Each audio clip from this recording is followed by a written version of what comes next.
नवी मुंबई नेरूळ येथील गेली 6 महिने बंदिस्त असलेलं श्री शिवछत्रपतींचं स्मारक जे अत्यंत घाणेरड्या कापडामध्ये नवी मुंबई महानगरपालिकेने बांधून ठेवलं होतं, ते शिवछत्रपतींचा सच्चा मावळा अमित ठाकरे यांनी ते काल खुलं केलं नवी मुंबईकरांसाठी.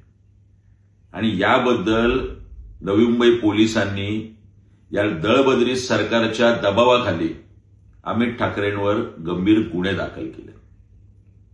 मुंबई उच्च न्यायालयाने दादर येथील कबूतरखाना बंदिस्त करून ठेवायला सांगितला होता. मात्र तिथे एका जैन समुदायाच्या वतीने आंदोलन करून तो खुला करण्यात आला. अद्याप त्या समाजावर कुठलीही कारवाई झालेली नाही. देवेंद्र फडणवीस, आपल्या सरकारचं हे स्वराज्य आहे? शिवभक्तांनो, शिवप्रेमींनो, हे ऐका, वाचा आणि आता पेटून उठा. अमित ठाकरेजी, तमाम महाराष्ट्राला, प्रत्येक शिवभक्त आणि शिवप्रेमीला नुसता आपला अभिमान नाही तर गर्व आहे.